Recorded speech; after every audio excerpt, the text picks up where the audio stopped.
कहानियों की दुनिया में कदम रखिए।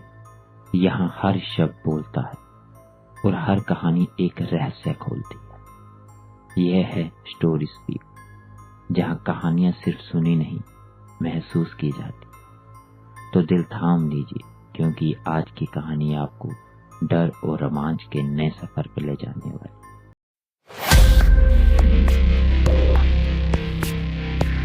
यह कहानी राजस्थान के एक छोटे से गांव की है। गांव के बाहरी हिस्से में एक पुराना खंडर सा घर था, जिसे सब चुड़ैल का घर कहते थे। गांव के लोग मानते थे कि वहां एक चुड़ैल रहती, जो रात को रोने की आवाजें निकालती।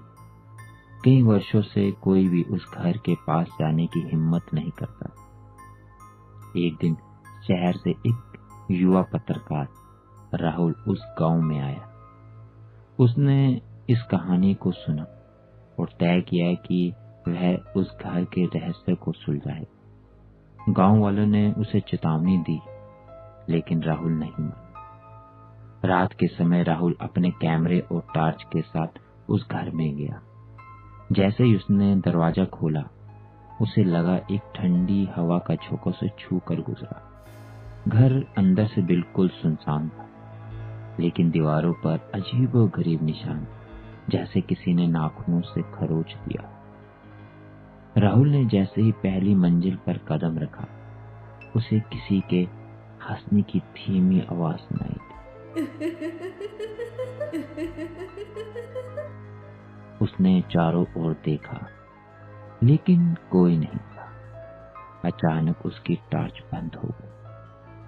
अंधेरे में उसे एक औरत की सफेद साड़ी में छाया दिखाई दी। वह धीरे धीरे उसकी ओर बढ़ रही थी। राहुल का दिल जोर से धड़कने लगा, लेकिन वह हिम्मत जुटाकर चुपचाप खड़ा रहा।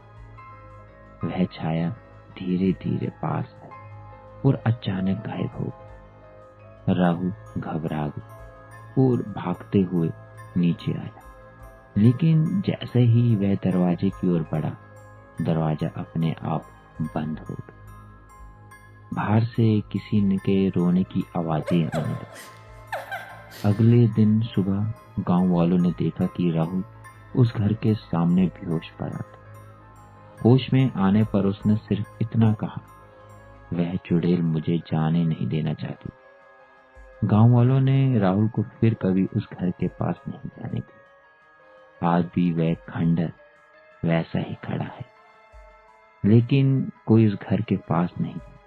कहते हैं, जो भी इस घर के पास जाता है, उसे अजीबोगरीब अनुभव होता। राहुल तो बच गया। हर बार हर कोई नहीं बच पाता, कोई ना कोई उसका शिकार बन ही जाता। क्या आप कभी ऐसे डरावने स्थान पर जाने की हिम्मत करेंगे?